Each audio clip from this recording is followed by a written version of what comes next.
What's going on, YouTube? We are back with another YouTube video. I'm just in a good mood. What's going on? I know it's been a minute. Um, yeah, it's been a minute. I just came back from the gym, so I'm wearing the beater shirt. You know, this is the most consistent I've been with working out. Check the gains. Nothing too crazy, to be honest, but I'm not really aiming for some mass. I'm just aiming for some definition. You know, I still want to look petite until someone's like, until I take my shirt off and they're like, damn, you look like that? I'll be like, yeah, I do. And they're gonna be like, damn, you work out? I'll be like, you know, here and there type shit. No, I don't know. I don't know what I was saying. That's a fake scenario. It's never happened yet. Um, so just want to give y'all a little update on being happy and shit. I don't know. Um, as y'all may know from the last video, you know, shit went left. Shit should have went right, but shit went left. But it's cool though. We bounced back. You know that Big Sean song? Um, so yeah. Was that the last video? I think it was. But yeah, shit's been good. Um, I think it is a little bit crazy though, because I feel like something happened, like there was a shift that made me feel better about life overall. I'm not even talking about how I got done dirty like 3 months ago, but just overall, it's just been good. It's been easier for me to find the good in the things happening in my life right now, you know. I still have aspirations and shit where I want to do this, I want to do that, but it's a lot easier for being to be like, yeah, I mean, there's this, there's that.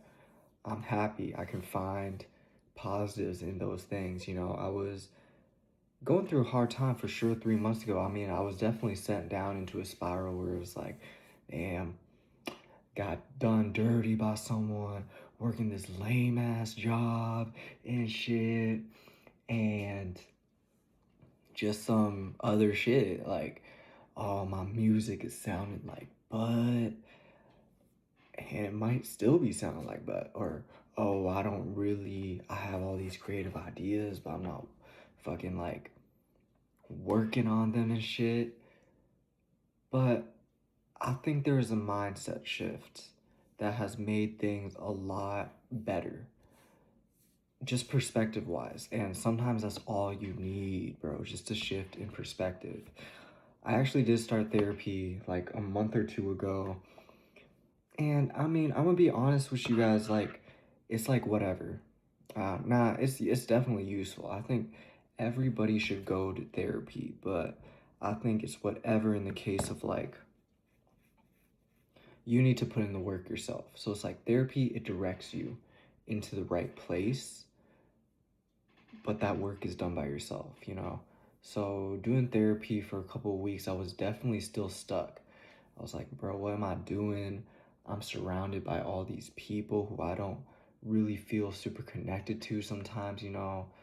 And sometimes, you know, you have those judgmental thoughts about other people and maybe even about yourself. So I took it upon myself. I was like, yo, I'm gonna go to New York.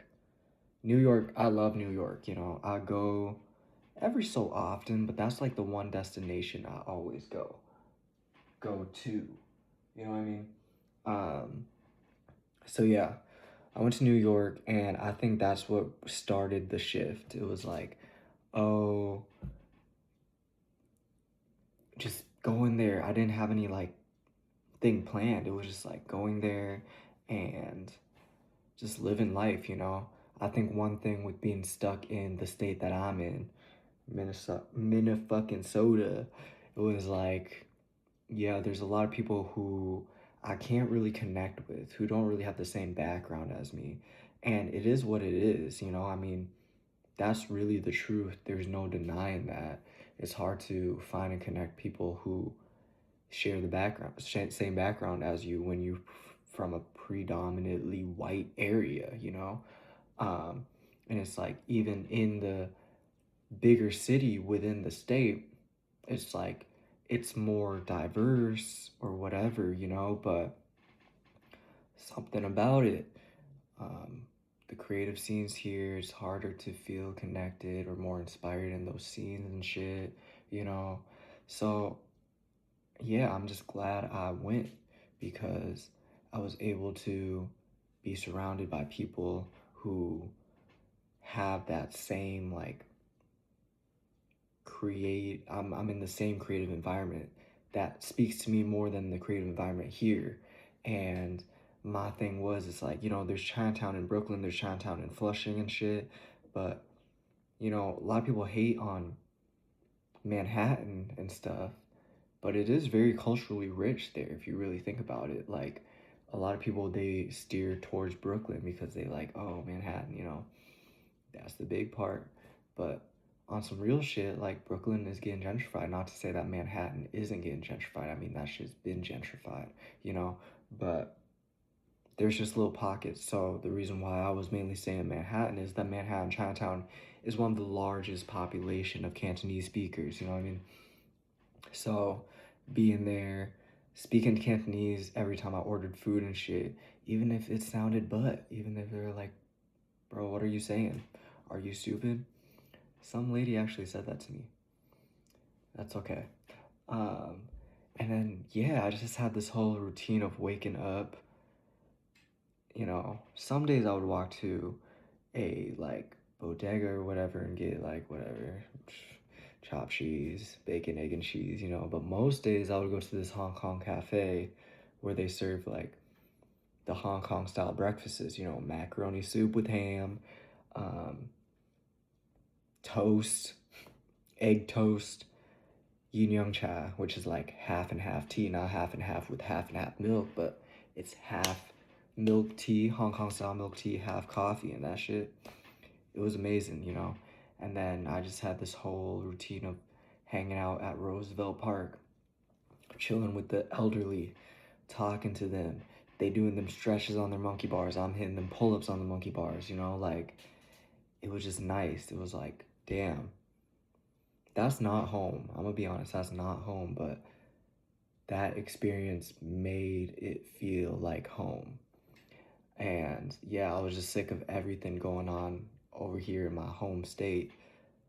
It's Things are dire over here if you really look at it, like all the big I love eating, but a lot of the bigger restaurants here that are often put on the map, they all owned by the same restaurateur.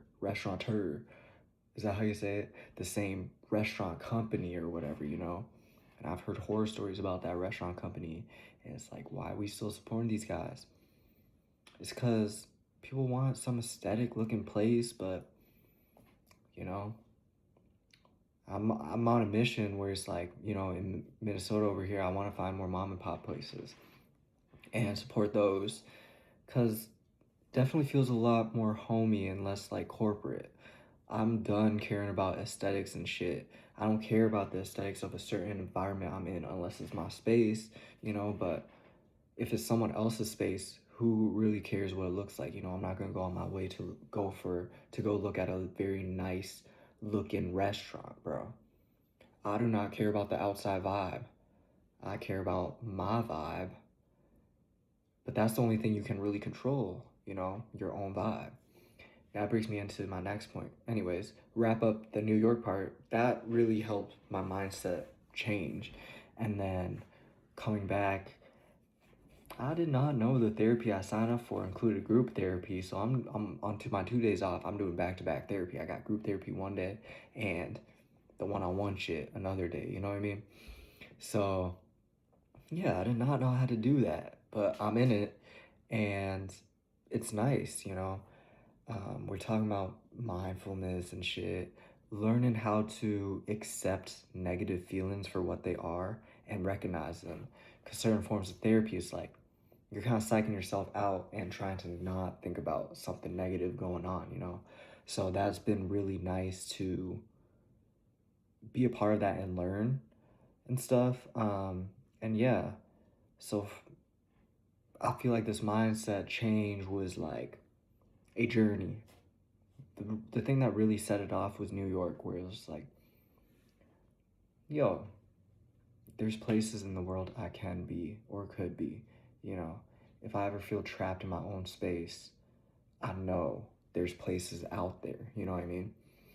And every time I go on a trip, it's always like revealing like there's people to meet all around the world. Just put yourself out there, you know. If they think you weird, you weird. Unless you actually a weird person, then you might need to work on some things, you know. But yeah, if they think you're weird, you're weird. But it just really taught me to put myself out there, you know. Coming back from New York, like the first week, I was like, bro, this shit fucking sucks, bro. But this past week has been really good. It's just been about like, I know it's corny where it's like, what a blessing it is to wake up and see the sun and stuff. What a blessing it is to see this and that.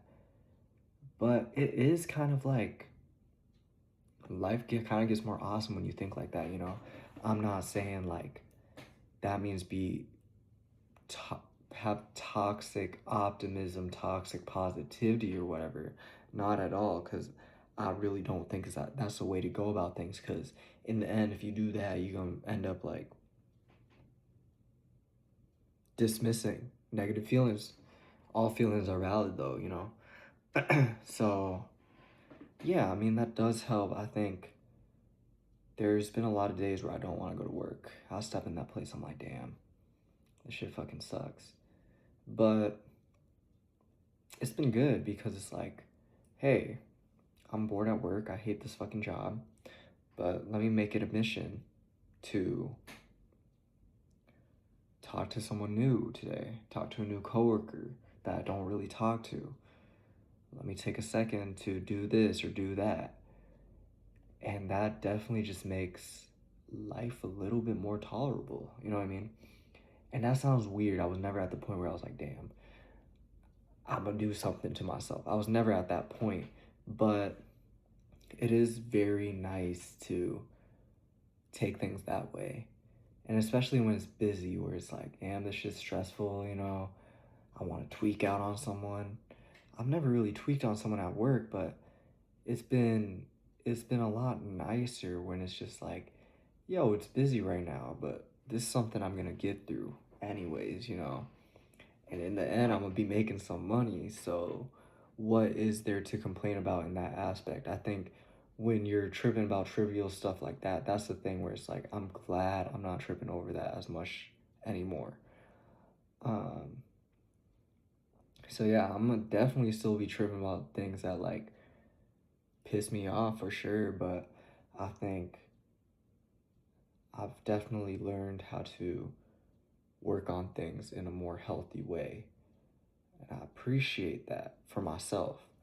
And, you know, I also kind of realized like if someone got something crazy to say to me, that's on them, that's not on me. Unless I genuinely feel like I did something wrong. And that's the thing I was talking about to my friend the other day. I was driving her home and it was like she asked me if I'm a prideful person. I said, yeah, I definitely am. I mean, I be thinking I'm the shit and stuff like that, but I think it's important to find a balance of humility and being prideful and stuff, because if you too prideful, that's just gonna lead to delusion, you know? So that's something I'm kind of trying to work on. I had a situation where someone was crying. I did not make that person cry, but ah man, I can't be too mysterious about this one. One of my coworkers were crying. This is not someone who's super in my life, but I saw them crying and it was like I kind of reached a point I didn't really know how to comfort them. Um,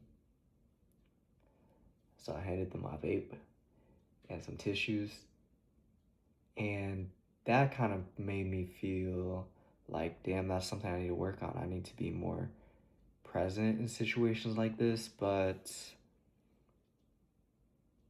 they actually talked to me today and they were like, hey, that was really sweet. I really appreciate that.